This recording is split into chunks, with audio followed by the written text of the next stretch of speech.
বাংলাদেশ বেতার রাজশাহী। এখন শুনবেন বাংলায় স্থানীয় সংবাদ। আসসালামু আলাইকুম। আজ বুধবার ২৯শে মাঘ, ১২ই শ্রাবণ, ১২ই ফেব্রুয়ারি। বাংলাদেশ বেতার রাজশাহী স্থানীয় সংবাদ পড়ছি আব্দুর রহমান মাসুম। রাজশাহী বিভাগে ৫ জনকে ৫ ক্যাটাগরিতে শ্রেষ্ঠ অদম্য নারী পুরস্কার দেওয়া হয়েছে। গতকাল জেলা শিল্পকলা একাডেমিতে মহিলা ও শিশু বিষয়ক মন্ত্রণালয়ের উদ্যোগে বিভাগীয় কমিশনারের কার্যালয় ও মহিলা বিষয়ক অধিদপ্তর আয়োজিত অদম্য নারী পুরস্কার ২০২৪ শীর্ষক সংবর্ধনা অনুষ্ঠানে তাদের এ সম্মাননা দেয়া হয়। সম্মাননা তুলে দেন মহিলা বিষয়ক অধিদপ্তরের মহাপরিচালক কেয়া খান। এ সময় তিনি বলেন, অদম্যদের কেউ দমিয়ে রাখতে পারে না। পুরস্কারে ভূষিত হন বা না হন, নারীরা সবাই অদম্য। মহাপরিচালক বলেন, সেই সমতার সমাজ প্রতিষ্ঠিত করতে হবে যেখানে নারীদের সুবিধা বঞ্চিত অবস্থান থেকে উঠে আসার গল্প শোনাতে হবে না। কোনো নারী আর নির্যাতিত হবে না, সকলেই সমভাবে এগিয়ে যাবে। রাজশাহী বিভাগীয় কমিশনার খন্দকার আজিম আহমেদ এতে সভাপতিত্ব করেন। নওগাঁর ধামুরহাটে উপজেলা পর্যায়ে গ্রাম আদালত কার্যক্রমের অগ্রগতি বিষয়ে হিসাব সহকারী ও কম্পিউটার অপারেটরদের দ্বিমাসিক সমন্বয় সভা অনুষ্ঠিত হয়েছে। গতকাল অনুষ্ঠিত সভায় প্রধান অতিথি ছিলেন উপজেলা নির্বাহী অফিসার মোহাম্মদ মোস্তাফিজুর রহমান। সভায় জানানো হয়, ২০২৪ সালে উপজেলায় গ্রাম আদালতের মাধ্যমে জমি জমা সংক্রান্ত সামাজিক, পারিবারিক ও সাংসারিক সহ স্থানীয়ভাবে ৪ শতাধিক মামলা নিষ্পত্তি হয়েছে। এ সময় স্থানীয় ইউপি চেয়ারম্যান সহ অন্যান্য সংশ্লিষ্ট ব্যক্তিরা উপস্থিত ছিলেন। এর আগে উপজেলা নির্বাহী অফিসার উপজেলার আগ্রাদীগুন ইউনিয়নে গ্রাম আদালতের কার্যক্রম পরিদর্শন করেন। প্রায় ৪০০ বছরের পুরনো বগুড়ার গাবতলী উপজেলার ইছামতি নদীর তীরে পোড়াদাহ এলাকায় গতকাল অনুষ্ঠিত হয়েছে ঐতিহ্যবাহী মাছের মেলা। ব্যবসায়ীদের দাবি, একদিনের এই মেলায় অন্তত ৫ কোটি টাকার শুধু মাছই বিক্রি হয়। ক্রেতাদের মধ্যে অধিকাংশই জামাইয়েরা।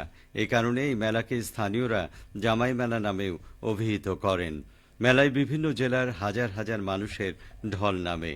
প্রতিবছর মাঘের শেষ বুধবার ওই স্থানে সন্ন্যাসী পূজার আয়োজন করে হিন্দু সম্প্রদায়। ছুটে আসেন দূর দূরান্তের ভক্তরা। দিন যত যায় স্থানটিতে লোকজনের উপস্থিতি বাড়তেই থাকে। এভাবেই গোড়াপত্তন ঘটে পোড়াদাহ মেলার। নাটোরে বিএসটিআই লাইসেন্স না থাকা এক বেকারি মালিককে ১০,০০০ টাকা অর্থদণ্ড প্রদান করেছেন ভ্রাম্যমাণ আদালত। গতকাল জেলা প্রশাসন এবং বিএসটিআই পরিচালিত অভিযানে নেতৃত্ব দেন জেলা প্রশাসনের এক্সিকিউটিভ ম্যাজিস্ট্রেট মোহাম্মদ সাদ্দাম হোসেন। নাটোর শহরের বড় হরিপুর এলাকায় পরিচালিত অভিযানে ঢাকা বেকারির মালিক তাজুল ইসলাম চৌধুরীকে ১০,০০০ টাকা অর্থদণ্ড প্রদান করা হয়। দণ্ডের অর্থ প্রদান করে অভিযুক্ত ব্যবসায়ী দায় থেকে অব্যাহতি লাভ করেন। বিএসটিআই আইন ২০১৮ অনুযায়ী এই দণ্ড প্রদান করা হয়েছে বলে জানান ভ্রাম্যমাণ আদালতের বিচারক। অভিযানে বিএসটিআই রাজশাহী বিভাগীয় কার্যালয়ের ফিল্ড অফিসার মোহাম্মদ দেলোয়ার হোসেন উপস্থিত ছিলেন।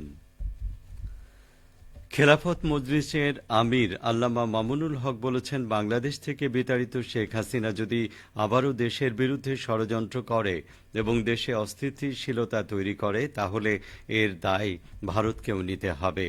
তিনি গতকাল বিকেলে এডওয়ার্ড কলেজ মাঠে খেলাফত মজলিস জেলা শাখার উদ্যোগে গণসমাবেশে প্রধান অতিথির বক্তব্যে এসব কথা বলেন। ছাত্র জনতার বিপ্লবে সংগঠিত গণহত্যার বিচার ও নৈরাজ্যবাদের বিরুদ্ধে গণজাগরণ সৃষ্টির লক্ষ্যে এই গণসমাবেশ অনুষ্ঠিত হয়।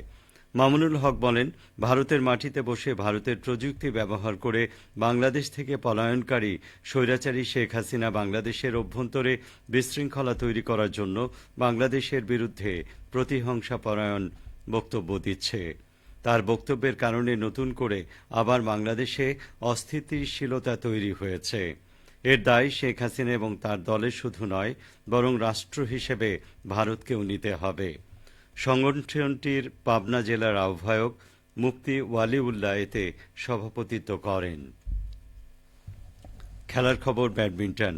রাজশাহী মেট্রোপলিটন পুলিশ লাইন্সে আরএমপির উদ্যোগে কমিশনার কাপ ব্যাডমিন্টন টুর্নামেন্টের চূড়ান্ত প্রতিযোগিতা অনুষ্ঠিত হয়েছে।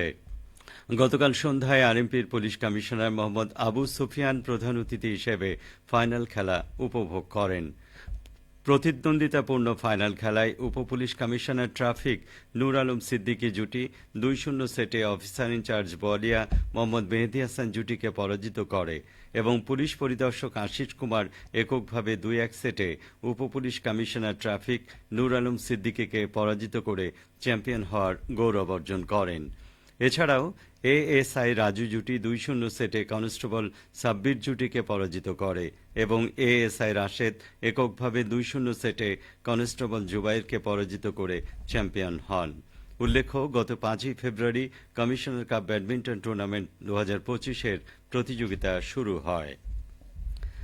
সবশেষে আবহাওয়া। আজ সকাল ৬টায় রাজশাহীতে তাপমাত্রা ছিল ১২ ডিগ্রি সেলসিয়াস। এই সময় বাতাসে আর্দ্রতার পরিমাণ ছিল ৯৪%। রাজশাহী ও পার্শ্ববর্তী এলাকায় আজ সূর্যোদয় হয়েছে ভোর ৬টা ৪১ মিনিটে, সূর্যাস্ত সন্ধে ৫টা ৫৭ মিনিটে। সংবাদ শেষ হল। আমাদের পরবর্তী স্থানীয় সংবাদ দুপুর ১২টা ১০ মিনিটে।